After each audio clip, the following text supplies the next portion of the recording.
Redemption is better than creation. Uulitin ko po.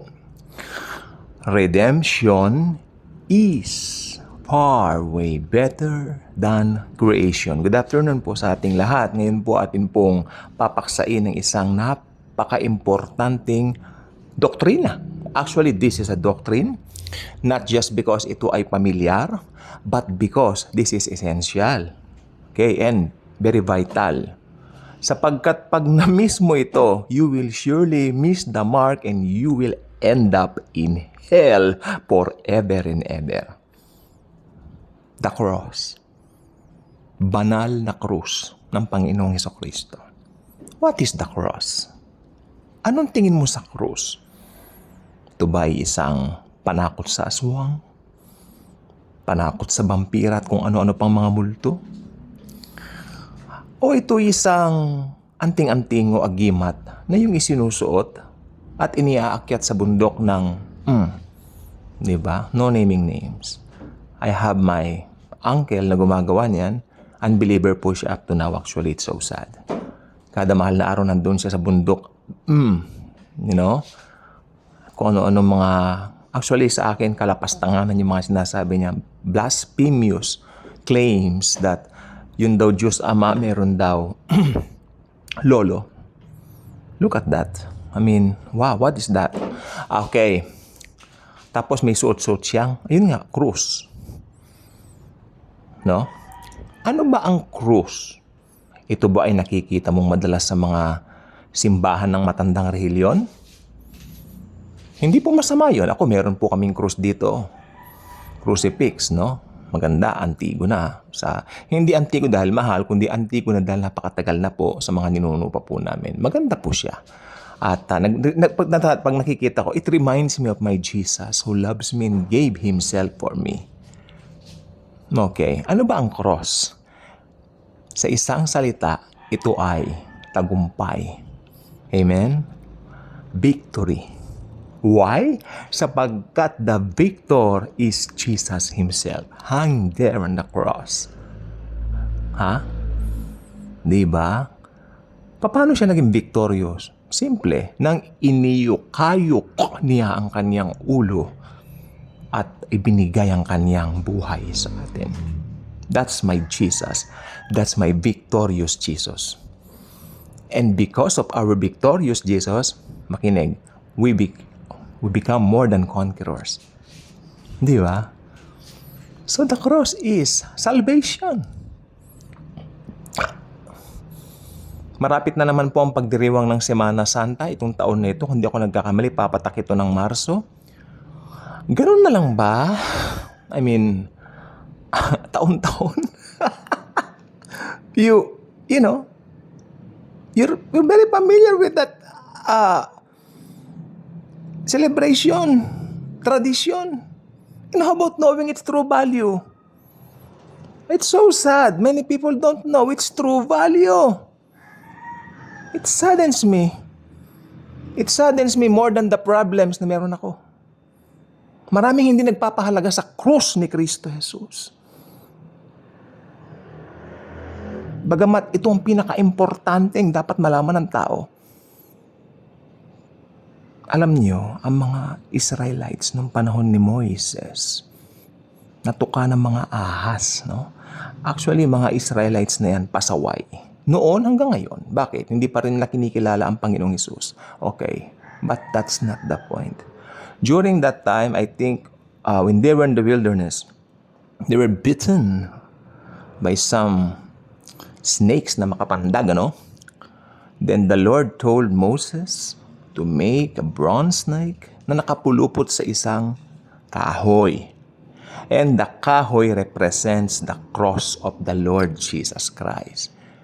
Anong sabi ng Panginoon kay Moises? Moises, utusan mo ang mga tao na tumingin doon sa bronze snake. Sino man titingin doon na may pananampalataya, mabubuhay. Okay. Alam po ba ninyo, ang venom ng kasalanan ay higit pa sa kagat ng ahas. Higit pa sa kagat ng ahas, sapagkat lahat ay nagkasala. Walang matuwid, wala kahit isa. Pero isa lang po ang solusyon. Believe in the Lord Jesus and you will be saved. Actually, you and your family will be saved. Tandaan niyo yung tanong ng jailer kay Paul at Silas. Anong gagawin namin? Anong gagawin ko para maligtas ako? Kanya, believe in the Lord Jesus Christ and you will be saved. You and your family. Hindi sinabi ni Pablo na magrehilyon ka, magbasa ka ng Bible, mangaral ka. No. Believe in the Lord Jesus Christ. Paul didn't even mention magpabautismo ka. Ha? No way. No way in many ways. No? Believing in the Lord Jesus Christ is our victory. We become more than conquerors because of that. Actually, naisip na po ba ninyo to? Sa rapture, because of the cross, kukunin ni Jesus yung mga nagsampalataya sa cross na ginawa niya sa cross. Tayo yon. Because of the cross na ginawa niya sa krus ng Kalbaryo, dahil napakahalaga nung ginawa niya sa krus ng Kalbaryo, yung mga nanampalataya roon, i-rapture niya. Hindi niyo ba naisip yan? How glad I am to become someone na iniibig at minamahal ni Jesus. At sa kanyang second coming, matapos tayong bigyan ng reward, nandun po tayo sa likuran niya. Nangunguna siya, nakasakay doon sa kabayo. Nasa likod po ang mga born-again Christians. Sino ba mga born-again Christians? Ang naglagak ng tiwala kay Jesus. Wala nang iba pa. The God of gods, the God of the Milky Way, the God of the galaxy, the God of the universe. Sadly, maraming mga tao deadma sa krus. Marami pong nalulungkot, nangangaral ako, sabi sa akin. Iniisnab ako. Sabi ko, isipin na lang natin we're in good company. Kung sila Pablo nga, tsaka sila Silas noon, kinulong pa. But they kept on, la la la, Jesus loves me. The Bible tells me so, di ba? Tapos nabuksan yung kulungan, di ba? That's why the jailer attempted to kill himself. Dahil pag nalaman yan ng mga pinunong Romano, papapatay din naman yung jailer. So sabi niya, patayin ko na sarili ko. Total, dito rin punta ko. But sabi ni Paul and Silas, huwag mong saktan sarili mo. Nandito kami, hindi kami umalis. Yon. May plano ang Panginoong Jesucristo dun sa jailer. Amen? Amen. So, ayan po nangyari. So, ang krus. Sana wag natin itong tignan na parang nilalagay lang sa pinto. Wag natin tignan ito na parang agimat na ibinubulsa mo para swertihin ka. It's not like that. Cross is very powerful. Okay. Read 1 Corinthians chapter 1, verse 18. Sabi doon, the preaching of the cross is foolishness to those who are perishing. But to us who are being saved, it is the power of God. Hindi niyo ba alam yan?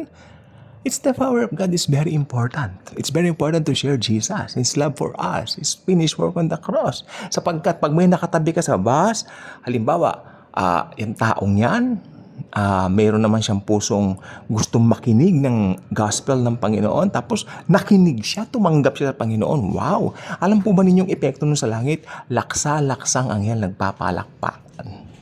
Dahil may panibago na namang naligtas. At ginamit ka, di ba? So, napakaganda niyan. So, pag Kristiyano ka, huwag kang manliliit. Huwag kang maiinggit doon sa mga taga-mundo, sapagkat ang mga taga-mundo ay taga dito lang sa mundong ito. Ikaw ay born-again Christian. Taga-langit tayo eh. Iba tayo. Special tayo eh. Mahal tayo ni Jesus Christ. Si Jesus Christ ang buhay natin. Ilang beses ka na bang inligtas ni Jesus ng mga kapahamakan? Ilang beses ka na bang blines ni Jesus ng mga bagay na hindi mo hinihingi? At higit sa lahat, blines ka niya ng salvation. Sapagkat sabi ng Bible, bago pa lalangin ng mundo, pinili niya na tayo. Naniniwala ako sa doctrine of election. We are being elected. Hindi ba? Kumbaga, predestined na tayo. I believe in predestination. Ngayon, tatanungin mo yung mga side effects ng predestination. Paano kung gano'n? Hindi ko pinapansin yan. Ang Diyos ay Diyos, makapangyarihan po siya. At kung sinabi ng Bible, we are being predestined. Di ba? Hindi ka pa pinapanganak, pinili ka na. Kay gandang katotohanan. Pag nakalagay sa Bible, hindi mo pwedeng pasunungalingan eh. We're being predestined. Why? Because Jesus chooses us from the beginning of time para mapasa Kanya. Kaya kung hindi ka pa subscriber dito sa channel na ito, maluwalhati kitang iniimbitahan. Click the notification bell. Share this wonderful and very gracious video regarding the love of Jesus na demonstrate niya sa cross. Okay? At huwag niyo kalimutang i-share. Upon sharing, maraming pwedeng makapanood nito. And, of course, sharing is caring. Okay? At mahal na mahal tayo ni Jesus. Huwag natin kalilimutan yan. Year 2024 will be a better year. Napansin niyo po ba, January 3 agad? Nakatatlong araw na ang 2024. 2024 is for Jesus. Thank you. And Jesus truly loves us all.